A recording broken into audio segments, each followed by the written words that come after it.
Comunidad de Prensa Atlanta, tengan ustedes muy buenas tardes. Con muchísimo gusto les saluda Irene Díaz Bazán. Lo prometido es deuda. Bienvenidos a Enfoque Migratorio con la abogada Joana Cochran, a quien la vamos a tener en breve para analizar una serie de preocupaciones que afectan actualmente a la comunidad. Y vamos a hablar también de un tema que está en líneas y que podría ser un veremos más adelante. Con mucho gusto la voy a presentar. Abogada, buenas tardes, ¿cómo está? Hola, buenas tardes. ¿Bien y usted? Estamos muy bien, gracias. Aquí viendo las preocupaciones de la comunidad, estábamos observando lo que le decía hace apenas unos minutos, cómo la agencia federal ICE está negando a los inmigrantes que son detenidos salir bajo el pago de fianza. Sí, y es que esto es realmente depende del caso, porque no siempre es la misma razón, ¿ok? A veces el juez te da una fianza, te ordena una fianza, pero todavía el fiscal tiene el derecho de apelar esa fianza, ¿ok? Así como uno, como solicitante, puede apelar una decisión del juez del cual tú no estás de acuerdo, también el fiscal puede apelar las decisiones del juez. Entonces, a veces cuando el fiscal apela de manera oportuna o pronta una decisión del juez, tú todavía no puedes salir porque el caso todavía está pendiente, o sea, no hay una resolución final, ¿no? Entonces, esa es una razón por la cual, aunque el juez te haya dado una fianza, todavía te tienes que estar detenido. Algunas otras ocasiones es porque sí hay casos reportados donde sí está denegando de manera incorrecta, indebida, que se respete la orden del juez para que uno salga bajo fianza. Eso sí ocurre porque hay que recordar, y siempre le recuerdo a los clientes, inmigración también comete errores, ¿ok? No crean que ellos son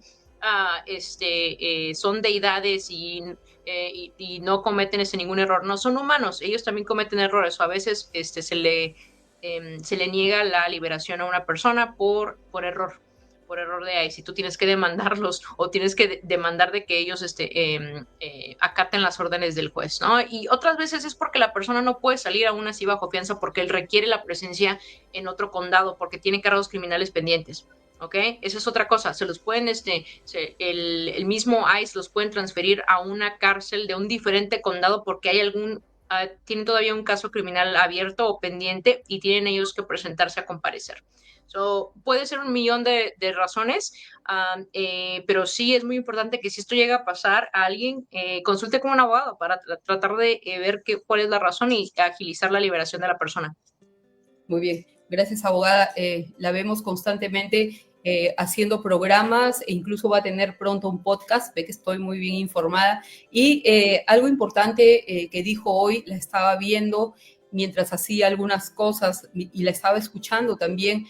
Lo hablamos hace un par de minutos. Hay una propuesta de ley que se presentó el 15 de julio de este año 2025, encabezado por una ex periodista, María Elvira Salazar, y esta es una propuesta que reúne a 10 representantes demócratas y 10 representantes de la bancada republicana.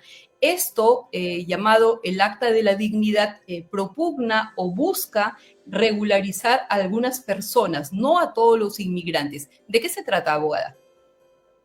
Sí, esto es, bueno, es un poco emocionante porque es una propuesta de los dos lados, ¿no? Desde Exacto. demócratas y republicanos. ¿Y por qué eso es emocionante? Es porque en el pasado, han habido muchas propuestas, pero solamente de un lado. Usualmente son los demócratas, la verdad, los que están tratando de impulsar algún tipo de reforma migratoria.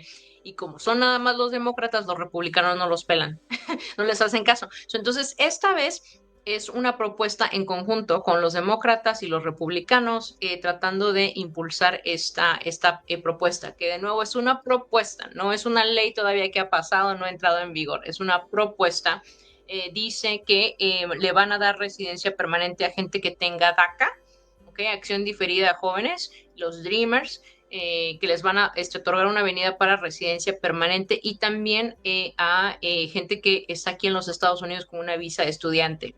Entonces, eso es ahora sí que es para jóvenes. O sea, esta propuesta realmente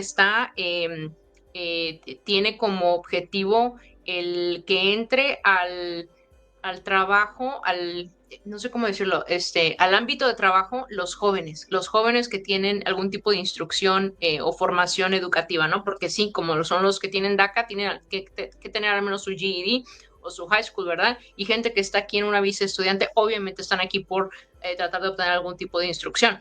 Entonces, ese es ahora sí que el objetivo de esta propuesta, de que esta gente que tiene una educación, ok, que se ha formado, que ha tenido alguna formación, que puede entrar a la fuerza de trabajo de manera permanente y que se quede aquí en los Estados Unidos. Así es, estamos con la abogada de inmigración, Joanna Cochran, hablando de estos temas preocupantes para nuestra comunidad. Hablamos de una propuesta de ley, pero como bien lo aclara y lo dice, es una propuesta, y una de los requisitos es especialmente que la persona migrante que pretendería en un futuro lejano de ser aprobada es que tenga estudios superiores o que demuestre que es un estudiante, además de una persona de buen carácter moral. Abogada, el tema principal hoy en nuestra charla es aquellas personas que han sido víctimas de crimen, que han sido víctimas de algún delito, que han sufrido algún daño de parte de terceros, podrían eventualmente acogerse a un amparo migratorio. ¿Cuáles son esos escenarios? Sí, ok.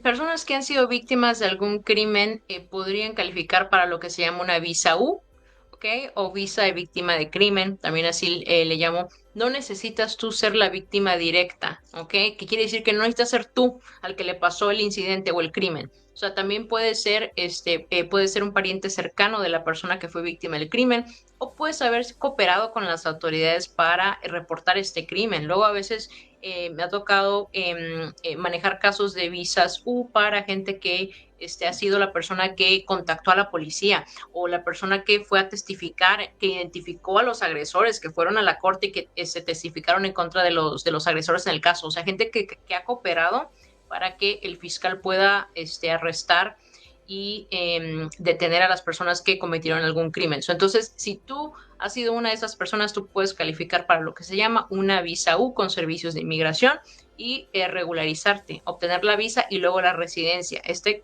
tipo de procesos llevan a residencia permanente.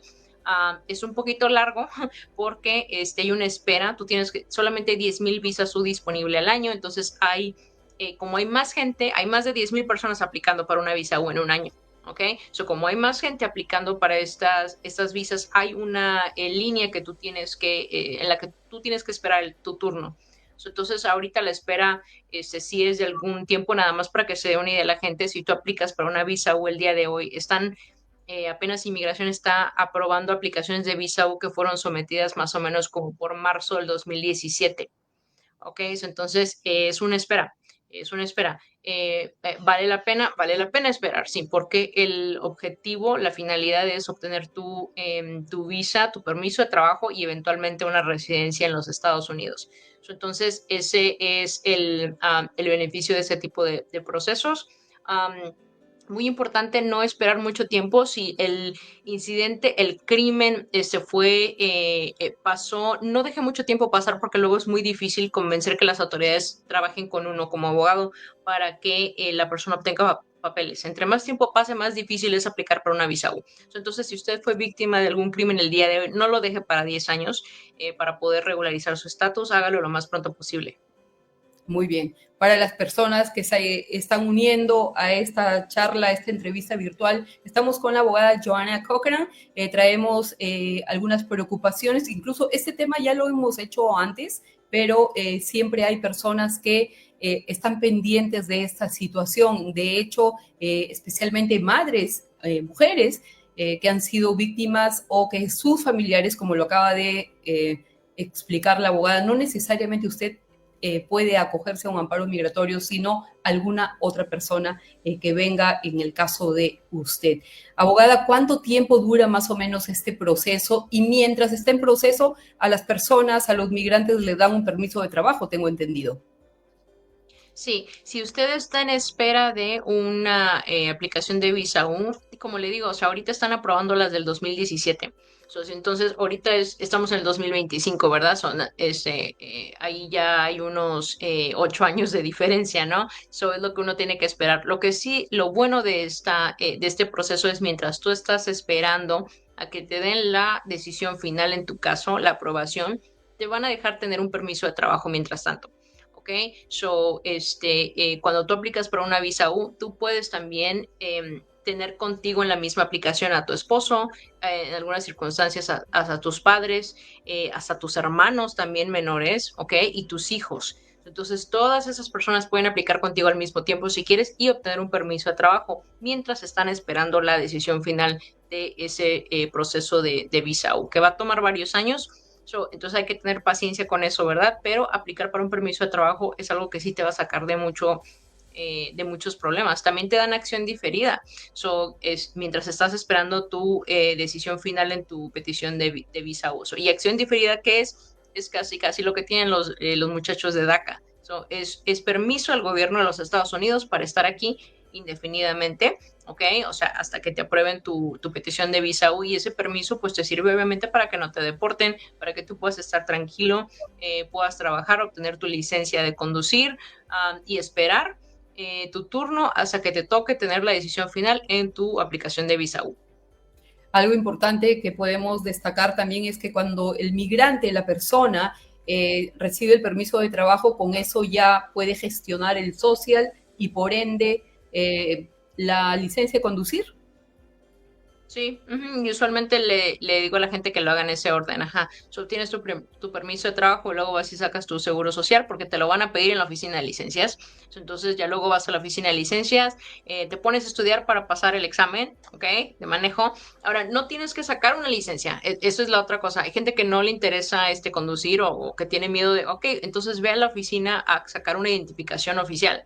Ya, eso es todo. No necesitas tú manejar o pasar el examen de licencia si no quieres. También puedes nada más pedir una identificación con foto y eso te saca de un apuro porque a ti te van a pedir la identificación con foto en todas partes aquí en los Estados Unidos, o al menos tienes algo oficial de este país para que puedas estar tranquilo.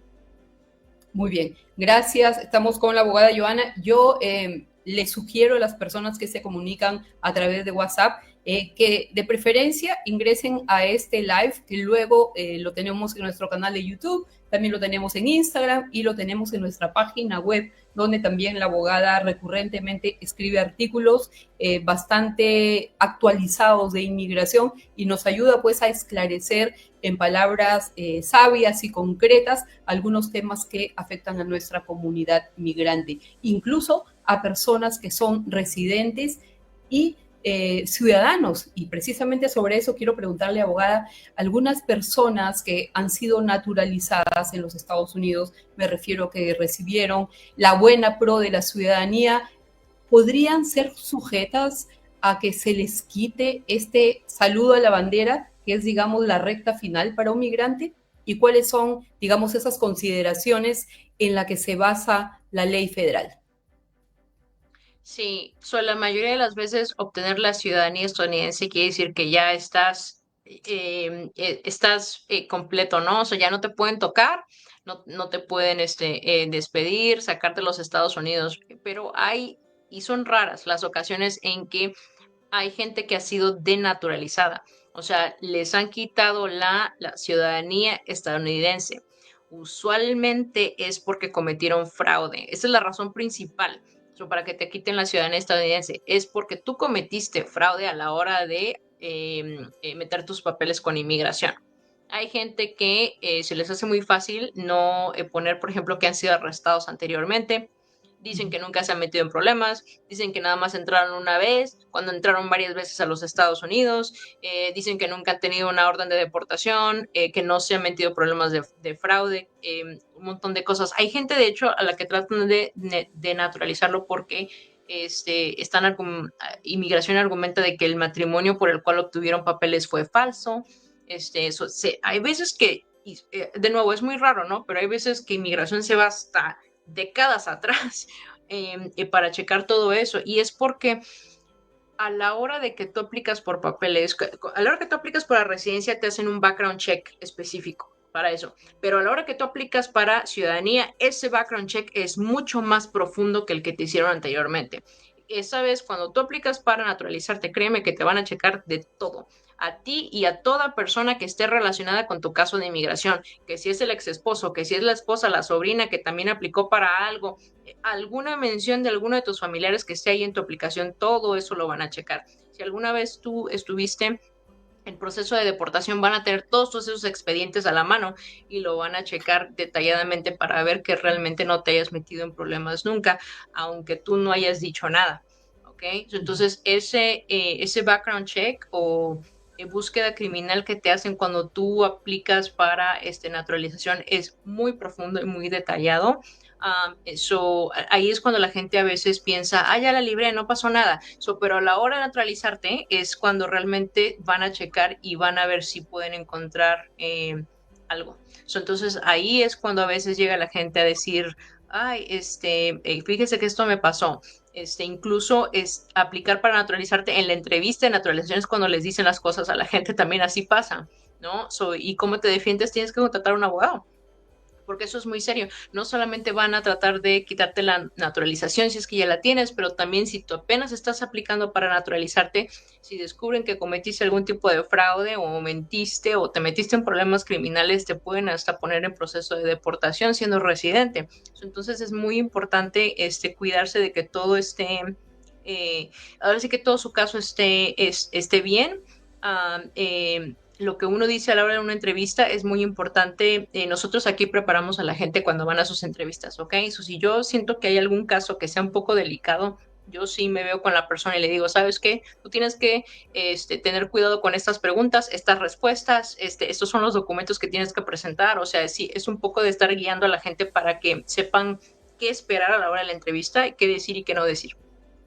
Muy bien, excelente abogada. Y justamente hace un par de años usted y yo teníamos una entrevista bastante interesante sobre cómo la agencia federal, o sea, en este caso el UCIS, el Servicio de Inmigración, lo que hace es también fijarse en las redes sociales. Si una persona, por ejemplo, está cometiendo estafa y ha contraído matrimonio con fulanito o menganita, y en sus redes sociales sale en Europa con otra, o bueno, si es que no puede salir porque todavía no tiene la O residencia dice, permanente. soy soltero. Esa es mi favorita. Estás casado, estás aplicando por papeles por matrimonio y tu profile de Facebook dice, soy soltero. Y yo, Soy ¿por qué? soltero Sí. o sale con otras parejas, con otras Sí, personas, o sea, es tan grave eso.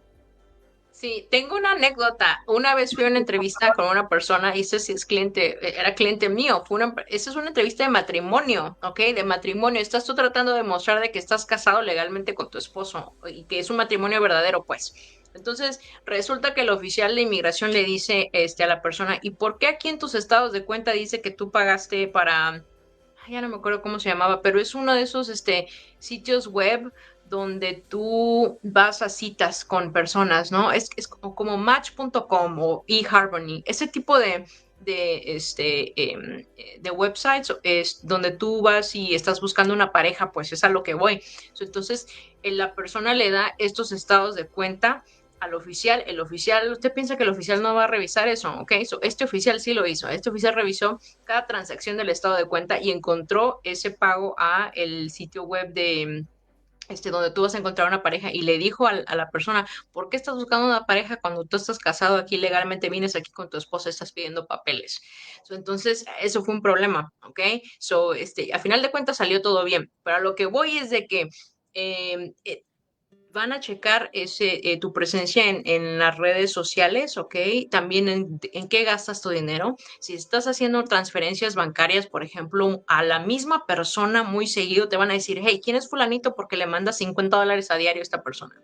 ¿No? Sí, tienes que tener cuidado de qué pones tú en el ojo público, porque todo eso lo va a ver el oficial. Sí, si estás, por ejemplo, hablando mal del gobierno, eso también créeme que lo van a ver, ¿ok? O esta es mi otra cosa. Yo a veces le he llamado la atención a los clientes porque luego salen en sus redes sociales portando armas. portando armas o aquí está el tatuaje de no sé qué cosa. Y digo, por favor, baja eso, que te vas a meter en problemas. Entonces, mucho cuidado con las cosas que pone usted en las redes sociales, porque usted no sabe. Puede que usted tenga su perfil privado, pero usted no sabe de sus contactos quién tiene lazos o acceso a alguna otra persona que pueda estar relacionada con inmigración. O sea, estamos hablando de que ese es el gobierno de los Estados Unidos, ¿ok? Ellos tienen la manera de buscar este tipo de informaciones, ¿ok? Entonces, no se esté fiando y poner cosas aquí en el Internet porque uno nunca sabe dónde van a terminar. Muy bien, excelente. Cuidadito con las redes sociales. Y ya sabe que es tan difícil y complicado mentirle a la autoridad. Tenemos algunos comentarios y un tema más que analizar con la abogada Joana. Dice Dulce de Limón. Gracias, Dulce, por acompañarnos esta tarde. Buenas tardes. Gracias por mantenernos informados. La señora Ana Sánchez nos saluda. La señora Araceli Barrientos dice, hola, buenas tardes. ¿Es verdad que al aplicar a la visa U se puede tener perdón de algunos delitos? Si es así, ¿como cuáles? Muy buena pregunta. Sí, bueno, varios. Entonces, la visa U es una visa que es muy generosa. Te puede perdonar, no quiere decir que automáticamente te va a perdonar por cosas, pero tú puedes aplicar para que te perdonen cosas como deportaciones, entradas múltiples sin documentos a los Estados Unidos, pero también crímenes. Son usualmente crímenes que son que inmigración no tiene mucho trabajo, bueno, no mucho trabajo, pero no son tan difíciles de que te los perdonen. Son casos como DUIs,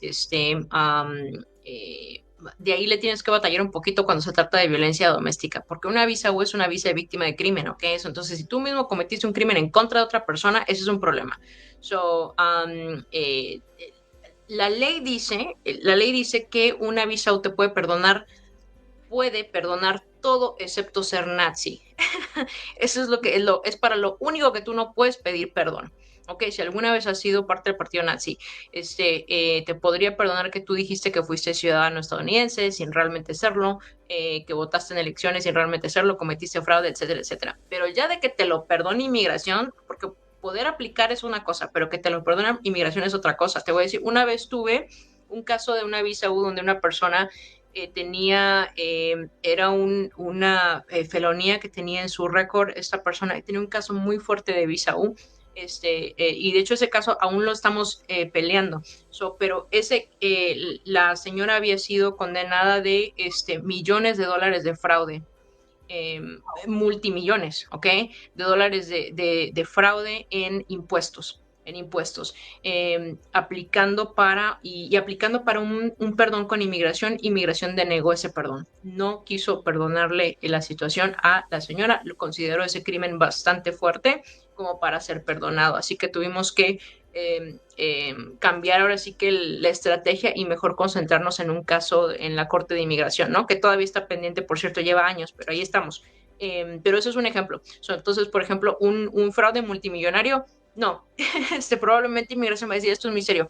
Ya de ahí depende de los detalles del caso de la persona.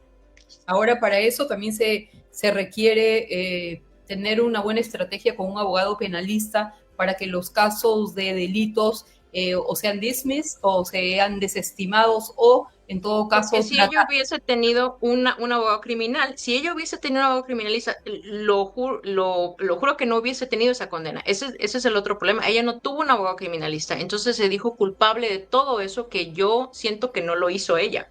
Entonces terminó ahora sí que perjudicándose. Sí, por favor, no se diga culpable de cosas que sean serias. Contrate a un abogado criminalista. No sabe quién contratar. Yo a veces, yo sé quién referir para casos criminales, ¿ok? Entonces se nos puede preguntar. Pero sí, si esa señora hubiese tenido un abogado criminalista, hubiera sido otra cosa. Excelente. Gracias, abogada, por explicarnos de una forma tan clara y precisa los diferentes escenarios. Nos pasaríamos horas de horas hablando, pero afortunadamente la tenemos casi todas las semanas a la abogada Joana trayendo las preocupaciones de nuestra comunidad migrante. Tenemos varias preguntas, tenemos varios comentarios. Gracias, Araceli, excelente pregunta. Tenemos aquí otra pregunta. Dice, ¿dónde hay que pedir la identificación con foto? Eso se refiere más al departamento de Driver License, creo, ¿no? Sí, ajá, DDS o DMV, dependiendo del estado donde ustedes estén o donde van a hacer las licencias de conducir, ahí vaya y pida su identificación con foto. Ujú. Muy bien, gracias, abogada. Tenemos aquí un comentario bastante grande de Dulce de Limón. Yo apliqué para la visa U en el año 2013 y me la aprobaron hasta el año 2017, o sea, 4 años después, pero nunca tuve un permiso de trabajo mientras esperaba porque mi abogado tenía poca experiencia en este tipo de casos. Qué buen comentario. Y sabe que solía ser también, no para echarle mucha tierra al abogado, porque también a veces en lugar cuando el proceso, ella esperó como 4 años, que realmente no es mucho en el mundo de las visas U. A veces inmigración, en lugar de darte acción diferida, te da de una vez la decisión en el caso, ¿no? Lo que sí es que recientemente la espera de las visas U ha aumentado y aumentado y aumentado al tal grado de que, o sea, yo ya no espero una aprobación en 3, 4 años como esta persona. O sea, no, se va a tardar mucho más. Entonces, en lo que estamos enfocados es en tratar de obtener un permiso de trabajo para la persona. Entonces, sí, solía ser que antes era más fácil darte la decisión, pues en lugar de ponerte un permiso de trabajo. Pero el día de hoy la espera ya es demasiada. Entonces, nos están dando permisos de trabajo mientras estás esperando. Sí. Muy bien. Antes de que pasemos al siguiente comentario y pregunta, porque tenemos varios comentarios y preguntas, gracias a todas las personas que siempre se conectan. De verdad que estos programas son un éxito, porque aquí aprendemos todos. Y yo soy acá la moderadora de las preguntas, de las entrevistas. He aprendido con la abogada Joana bastantes temas de inmigración. Me apasionan los temas legales y ella puede absolver prácticamente en vivo y en directo estas preocupaciones de nuestra comunidad. Abogada, ahora hablaba con una señora, amiga mía, y me decía que el permiso, que el social de su esposo lo tiene que ir a tramitar al Departamento de Social Security en el condado de Gwinnett. Años atrás llegaba el social, este documento que es tan importante, que de hecho lo tienes de por vida, hasta el día que te mueres, tienes el mismo número de social. Solía llegar por correo postal. ¿Por qué hay estas variantes? Es que no es cuando aplicas para un permiso bueno, si estamos hablando de cuando aplicas para un permiso de trabajo, muchas veces te llega al mismo tiempo la tarjeta de seguro social, ¿no? Bajo esta administración, esto lo cambiaron, de hecho, para que no te llegue al mismo tiempo y que tengas tú que ir a pedirlo en persona a la oficina de seguro social. Entonces, esto es gracias al presidente, le pueden agradecer a él. Pero de otra manera, sí, si no te llega tu tarjeta de seguro social al mismo tiempo que tu permiso, llévate tu permiso a la oficina de seguro social y tramítalo ahí. Sí, sí, a Pero veces digamos, no se lo niegan a la persona si ya tiene el permiso de trabajo. Es como que automáticamente te dan este documento o puede haber alguna negación por parte de estos agentes, estos administrativos. No, es que los requisitos para obtener una tarjeta de seguro social tienes que demostrar tienes que llevar comprobante de tu residencia, dónde estás viviendo, ¿verdad? Cuál es tu estatus aquí, el permiso de trabajo. Entonces todavía tienes que cumplir con esos requisitos antes de que te den la tarjeta de seguro social, ¿eh? No es nada más tener un permiso de trabajo y ya arreglaste eso. Entonces hay requisitos por separado para que tú obtengas la tarjeta de seguro social. Muy bien, gracias abogada por aclararlo, porque antes, hace años, uno recibía por correo postal. Acá tenemos una pregunta de Eliana Landa, dice, tengo una visa U, ¿puedo aplicar por una residencia? Muy buena pregunta, Eliana. Sí, claro que sí, lo puedes hacer de dos maneras. Puedes esperarte a que tengas 3 años en esa visa U y luego aplicar para residencia, o puedes aplicar ya teniendo la visa U, porque ese es un estatus legal en los Estados Unidos. Si tú tienes algún empleador o algún familiar que pueda pedir por ti o hacer una petición familiar o una petición de empleo, tú puedes agarrar esa visa U y usarla como una admisión legal a los Estados Unidos y pues adquirir residencia de esa manera. Entonces, Muy esas son las dos maneras de hacer eso. Excelente. Bueno, antes de proseguir con las preguntas, quiero comentarles que la abogada Joana atiende en una primera consulta gratis. Pueden llamar al 770-817-7581, 770-817-7581. Como se pueden dar cuenta, ella habla perfectamente español. Haga una primera cita gratis. Sabemos que no en todos los bufetes de abogados te dan esa consideración especial. Así que tienen que hacer su cita y acudir a las oficinas que están ubicadas en la ciudad de Duluth, en el condado de Gwinnett, el corazón del condado de Gwinnett. Bueno, proseguimos con, tenemos tantas, nos dice la señora García Montalvo, hola, saludos. Nos dice Vilma Ceballos, me encantó eso del ojo público. Hay que tener sentido común cuando estamos en trámites. Si Facebook o Instagram, etcétera, venden nuestra información, ¿creen que el gobierno americano no tiene acceso a nuestros profiles? Muy buena reflexión, ¿verdad?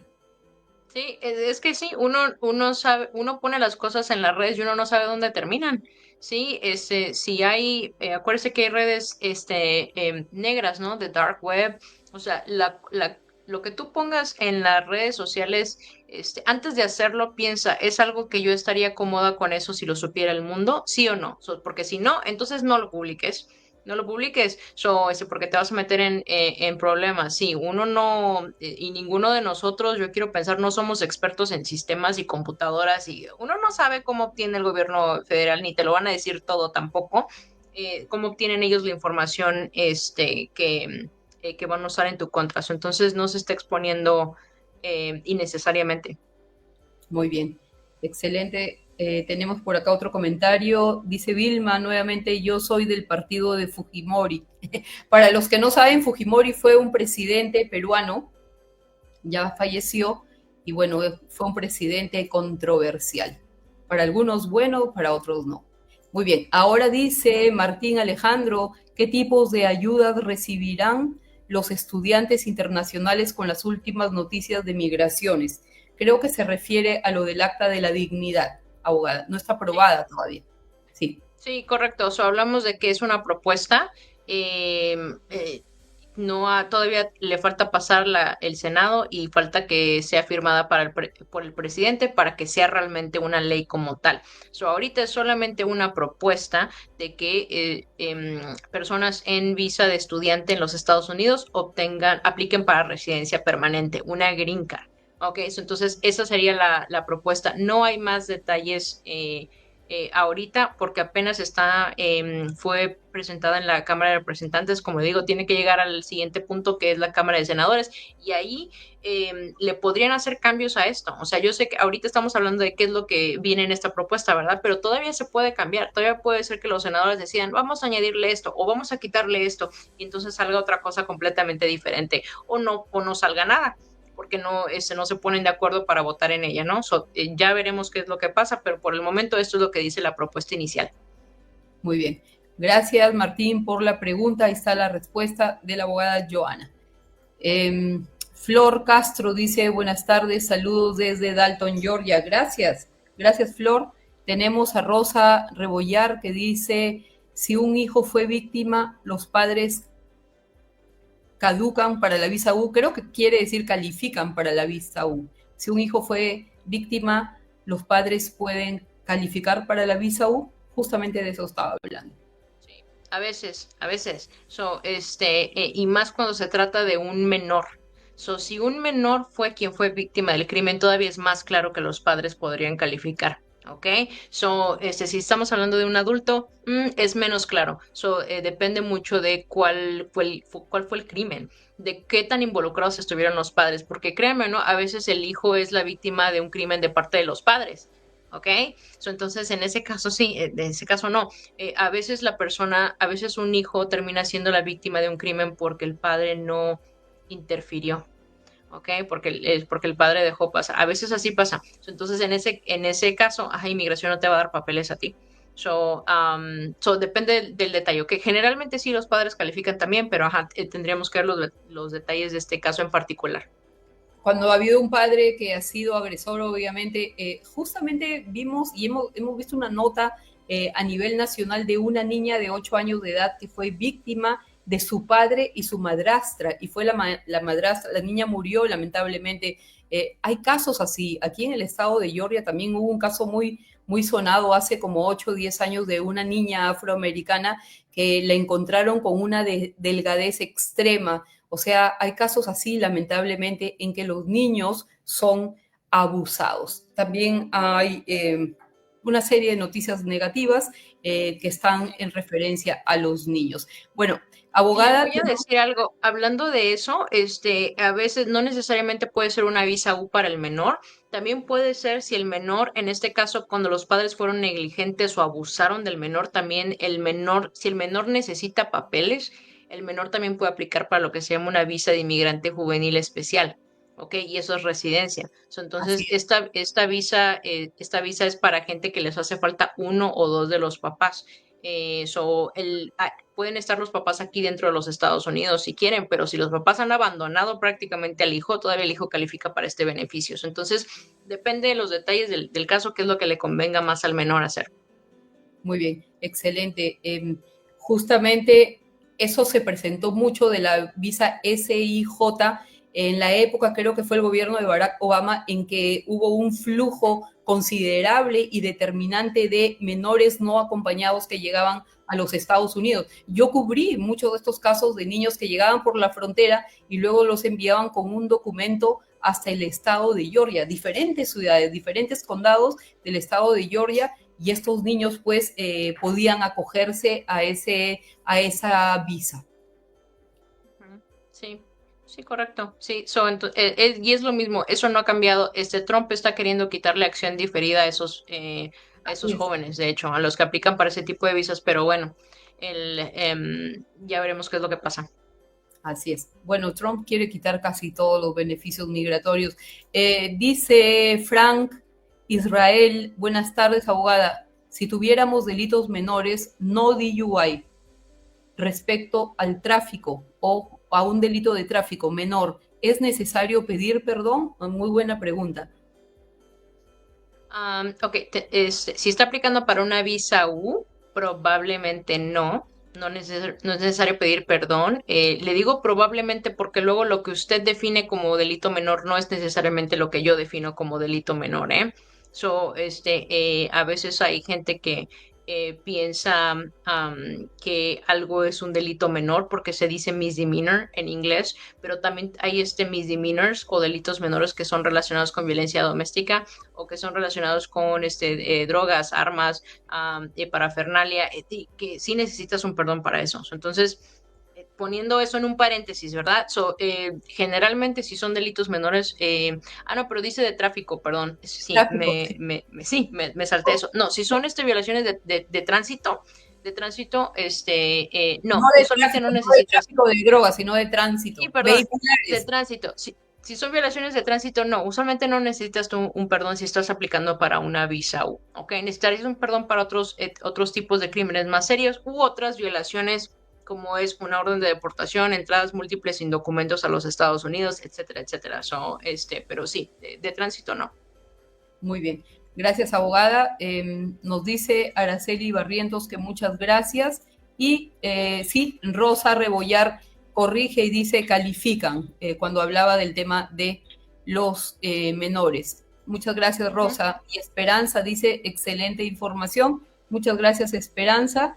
Nos dice además Delmi Ortiz, qué buena información, Irene. Así es. Gracias a la abogada Joana, quien siempre está inyectando de información estos bloques aquí en Enfoque Migratorio. Vilma Ceballos dice, échale tierra nomás. Oh, que le eche tierra a Fujimori. Bueno, no era mi presidente. Dice Delmi Ortiz, muchas gracias, abogada. Y por acá tenemos otro comentario. Dice Vilma Ceballos nuevamente, me pidieron que sea garante para una amistad que está pidiendo su residencia. Quiero ayudar, pero puedo hacerlo con mis ingresos y no con el de mi esposo, teniendo en cuenta que hacemos los taxes juntos. Garante quiere decir los sponsors que pide generalmente para hacer un trámite de inmigración, ¿verdad? Sí, un patrocinador financiero también es la otra manera de llamarle y sí, lo puede hacer solamente usted, pero sí le van a pedir que someta la copia de sus impuestos.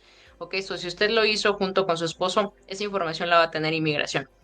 Pero de que puede considerar solamente los ingresos de usted y no los ingresos de su esposo, sí lo pueden hacer. O sea, que consideren que la responsabilidad legal es solamente usted y no su esposo, sí se puede hacer, pero sí le van a pedir de todas maneras copia de esos impuestos que usted los hace junto con él, ¿ok? Ok, ¿qué cantidad de dinero o cuál es la, digamos, el nivel o la cifra que debe tener una persona para ser patrocinador de un inmigrante? Depende de cuántos dependientes tengas tú. Entre más gente tengas tú que depende de ti, más dinero tienes que presentar como ingresos para poder patrocinar a un inmigrante. Por ejemplo, si nada más es tú eres soltero y vas a ser el patrocinador financiero para un inmigrante, ahí ya son dos personas que tienes que hacerte cargo, ¿no? Tú mismo y el inmigrante. Entonces empieza en 20, ya no me acuerdo exactamente el número, pero empieza a los 26,000, $27,000 por ahí. Y por cada persona más, por ejemplo, si yo fuera soltera y tuviera un hijo, ahí llevan tres personas que tengo yo que hacerme cargo, ¿no? Yo, mi hijo y el inmigrante. Entonces tienes que añadirle como 5,500 más por persona. Así, más. Entre más gente tengas, y si alguna vez has metido papeles por alguien más, esa es otra persona de la cual todavía tú eres responsable legalmente, eso entonces le tienes que añadir unos 5,500 más por cada persona. Así que la respuesta siempre es depende de cuánta gente está incluida, que dependen de ti. Muy bien, excelente respuesta. Estamos con la abogada Joanna Cochran. Teníamos otro tópico, pero es que tenemos tanta intervención y nosotros queremos ser respetuosos de la audiencia. Dice Montalvo García, si uno de los esposos tiene residencia y el otro permiso de trabajo, ¿puede aplicar para la residencia? Si uno de los esposos tiene residencia y el otro permiso de trabajo, ¿puede aplicar para la residencia? O sea, no tienen el mismo nivel de estatus migratorio. Sí, pero no le entiendo mucho esta pregunta porque hay alguna razón por la cual la otra persona tiene un permiso de trabajo, ¿no? Entonces, ¿qué tipo de aplicación tiene pendiente? Es lo que yo quiero, es lo que yo quiero saber. Si tú estás casado con alguien que es residente, el esposo que es residente puede pedir por ti, claro que sí. Entonces, de ahí a cómo es el proceso dentro o fuera de los Estados Unidos, depende de cómo entraste, depende de si tienes un caso abierto en la corte o no, si alguna vez has aplicado para algo más. Le hacen falta más detalles a esta pregunta, la verdad, para responder. De paso, voy comunicándole a nuestra comunidad que pueden hacer una primera consulta que es completamente gratuita. La consulta inicial, llame al 770-817-7581. Ahí está la firma de abogados de la abogada Joana, que tiene un excelente equipo que le puede atender en su caso. Vamos a seguir leyendo. A ver, tenemos otro, dice Gustavo. Buenas tardes, abogada. ¿Cómo ciudadano americano se puede retirar en Europa? O sea, ¿un ciudadano americano se puede retirar en Europa? So, ok, pero eso no le va a afectar a su ciudadanía estadounidense, no se la van a quitar porque Ah, se fue a vivir a Europa. ok. Probablemente tenga todavía que pagar impuestos, ok, estando en algún otro lugar, pero sí, este no es un problema para los Estados Unidos. Va a tener que preguntarle a Europa si lo quieren allá. Es un problema de Europa, no de los Estados Unidos. Muy bien, excelente. Bien, Gustavo, que te quieres ir a Europa a retirarte. Vilma dice, no, comenté que le eche tierra porque la abogada respondía a una oyente que su abogado le hizo un mal trabajo. Ah, ok, sí, sí, sí. Sí, pues es muy lamentable, que esas, y especialmente para ustedes, abogados que tratan de arreglar una situación que ya tiene varios errores y que a veces les causa una deportación a los clientes también, ¿no? Sí, es que hay, sí, yo no estoy diciendo que uno es perfecto, ¿verdad? Pero cuando un caso viene a ti con errores hechos por una, dos, tres personas antes que tú, o sea, la cosa es más complicada y es más difícil reparar ese error. Entre más errores haya, entre más tiempo haya pasado de ese error, es más difícil arreglar lo que se echó a perder, la verdad. Entonces, sí, hay que tener cuidado dónde va uno con su Muy bien. caso. Muchas gracias. Tenemos además a Cleli González que dice, Cheli González, ¿alguien con una visa juvenil puede aplicar para el asilo, para un permiso de trabajo? Claro que sí. Usted puede tener dos aplicaciones al mismo tiempo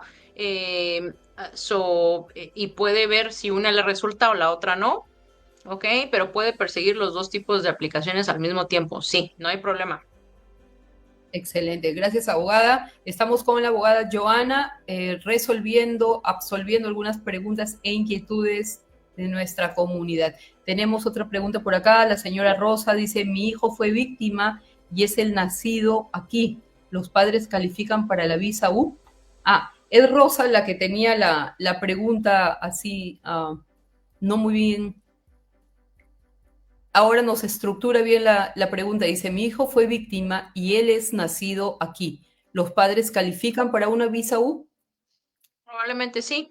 Entonces, sí, nosotros tenemos casos así donde el crimen fue cometido al hijo que es nacido aquí y los papás pueden aplicar para el beneficio migratorio. Lo más probable es de que sí. Hay que ver cuándo ocurrió el crimen, qué tipo de crimen es y cuáles son las autoridades involucradas, ¿ok? Y cuál fue el involucramiento de los padres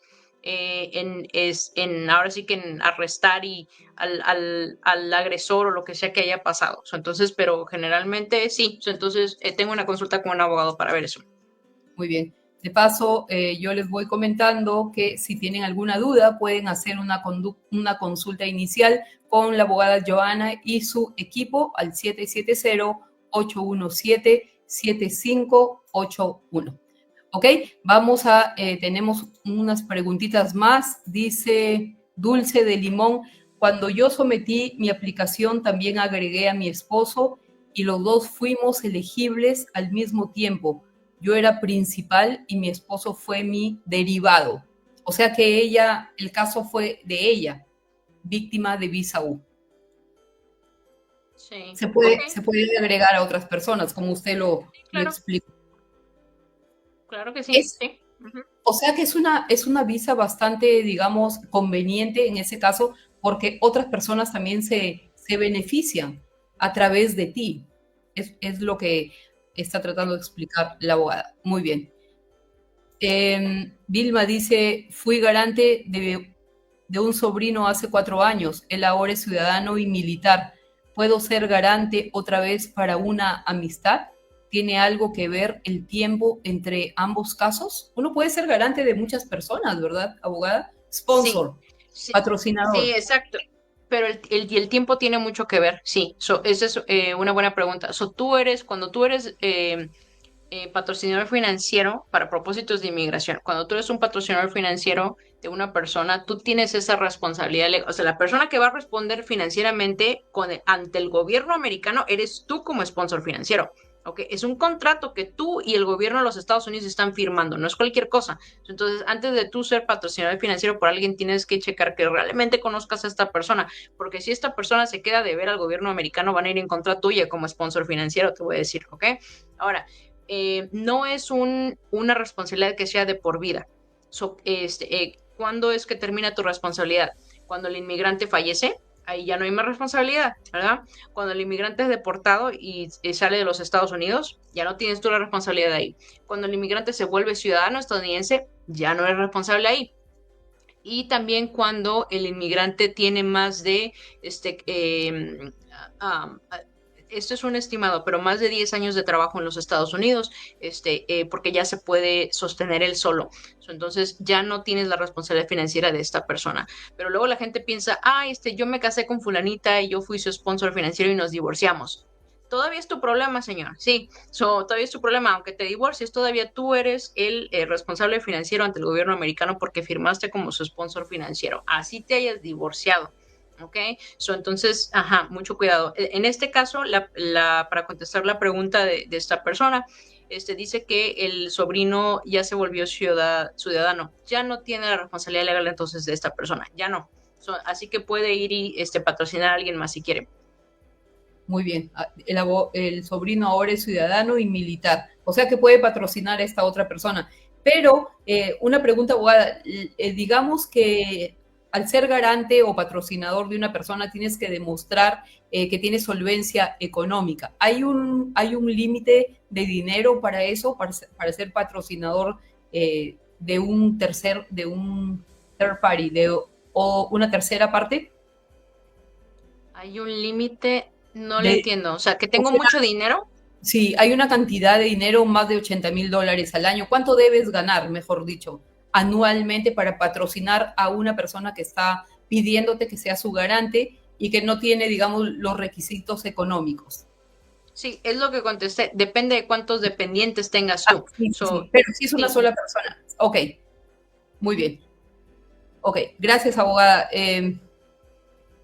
Acá dice Rosa, le agradece por su respuesta, y Vilma dice, perfecto, gracias por su respuesta, podré apoyar a mi amistad.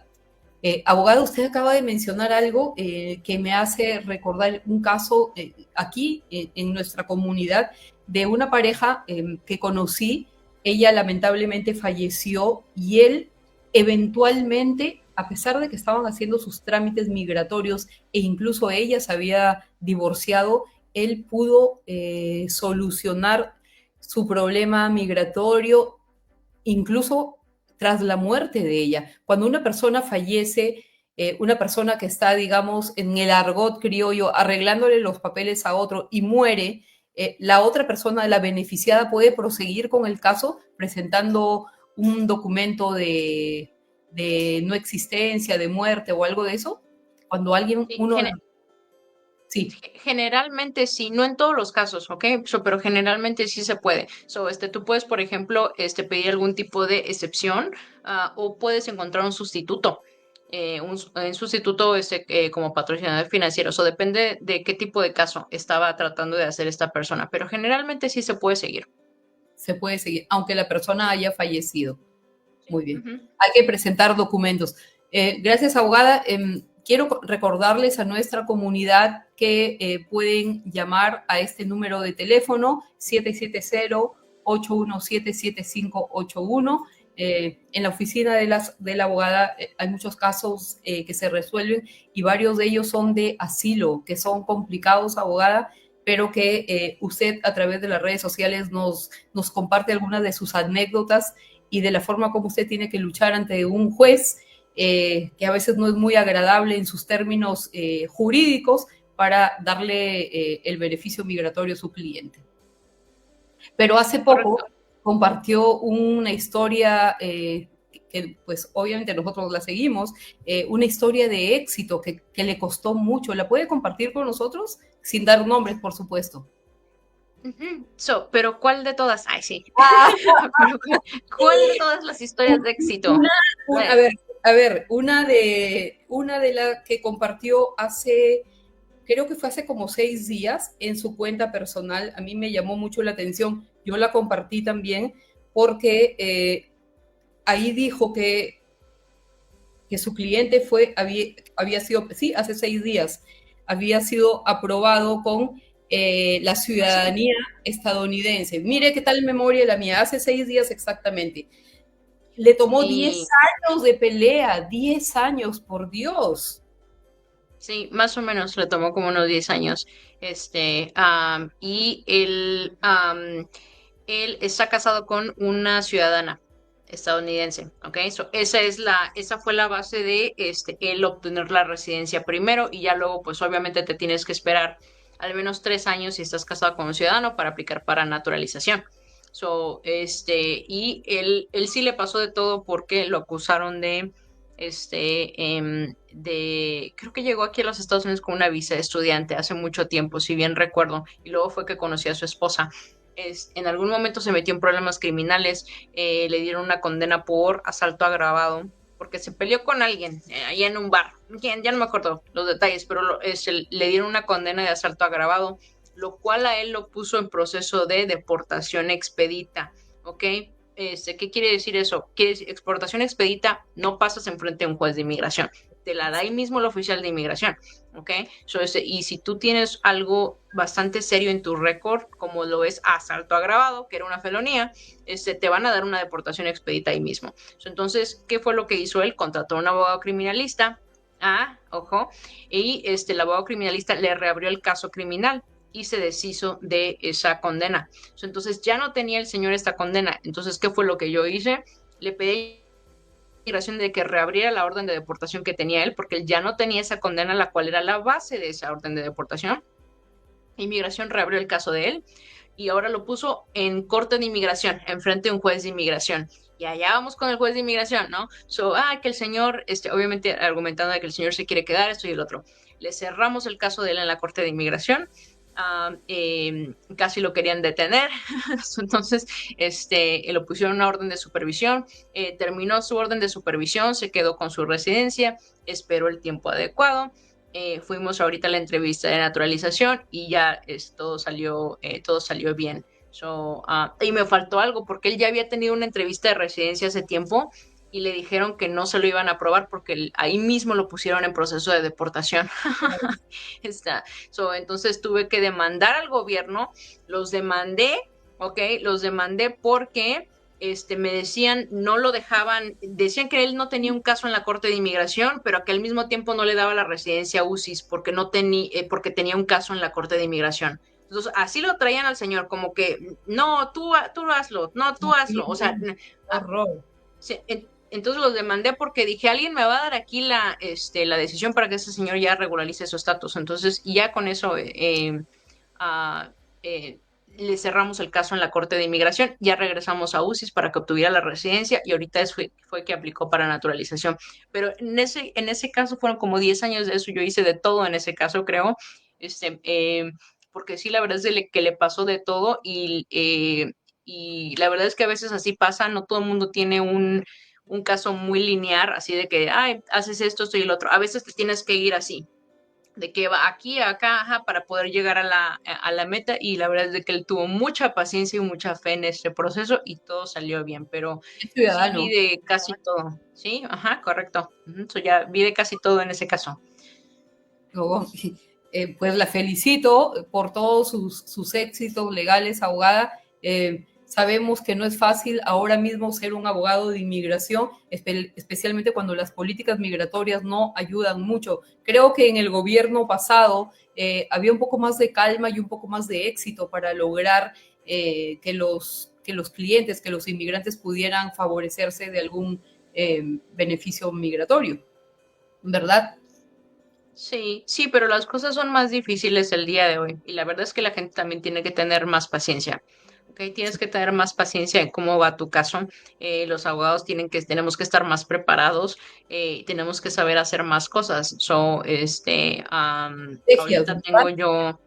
sí, tengo yo como unas 2 demandas en contra del gobierno y voy a hacer como unas 2 más esta semana o la siguiente semana, porque, ajá, estamos en un punto de que no quieren hacer no quieren hacer lo que uno dice, entonces tienes que levantar una demanda. O sea, hay mucho confrontamiento, pero ese es el ambiente que se vive, ahorita. Tú tienes que, no pasa algo, o tu cliente no le dan lo que se merece tu cliente, demandarlos para que entiendan. Sí, y eso es lo que hemos tenido que hacer para mover los casos. Muy bien. Gracias, abogada, por compartir los casos de sus clientes también. Tenemos una última pregunta de la señora Estela Olivares. Hola, buenas tardes. Mi hijo podrá quedarse aquí para esperar papeles. Casado hace 2 años con ciudadana americana. Es una pregunta. Mi hijo podrá quedarse aquí para esperar papeles. Está casado hace 2 años con una ciudadana americana. Depende, ¿no? Si es que entró por la frontera o si vino con visa. Sí, no sé qué tipo de aplicación tenga pendiente. Hay muchas. Ajá, es que no sé si él está aplicando para residencia o está haciendo proceso consular para obtener su entrevista en el consulado americano de su país. Entonces, depende de qué tipo de aplicación esté haciendo. Sí, necesitamos más detalles para responderle la pregunta.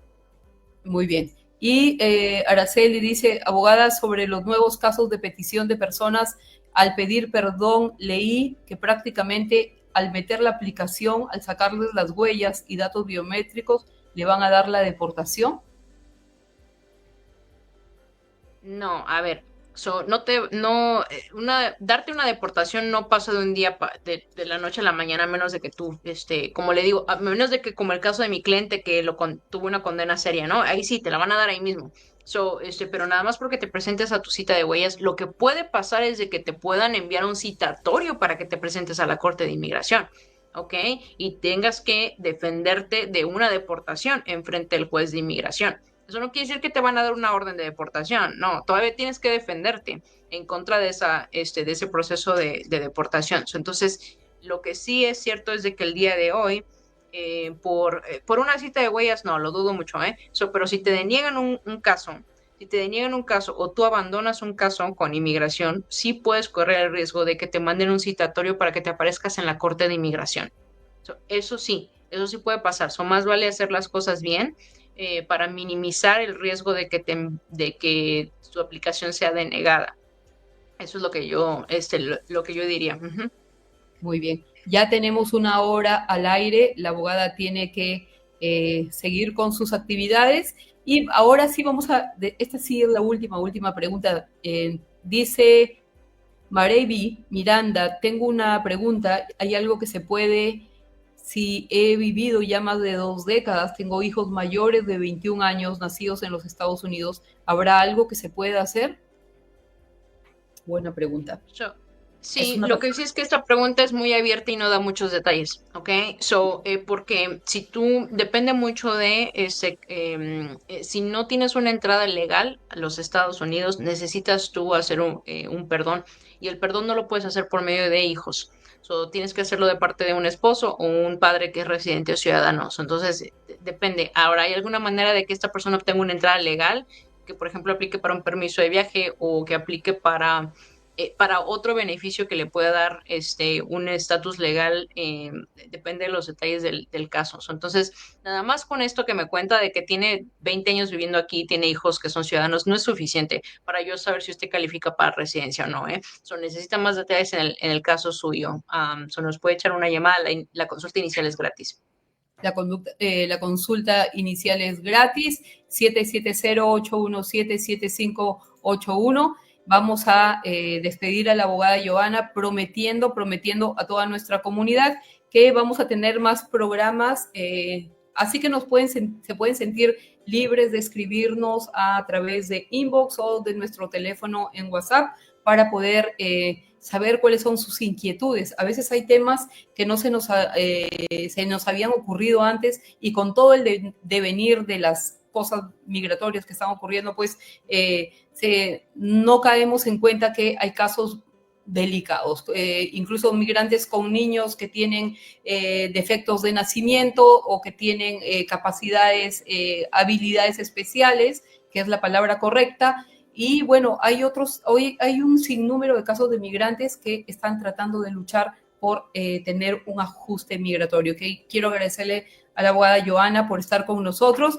Muchísimas gracias a toda la comunidad que ha estado conectada y le dice Dulce de Limón, abogada, muchas gracias por compartir esta valiosa información. De verdad que sí, es muy, muy valiosa y quiero recordarles ya antes de despedirnos que pueden hacer una llamada al 770-817-7581. Ella es la abogada Joana Cochran, ella es una abogada de inmigración. La primera consulta es gratis. Abogada, unas palabras para el final de esta entrevista.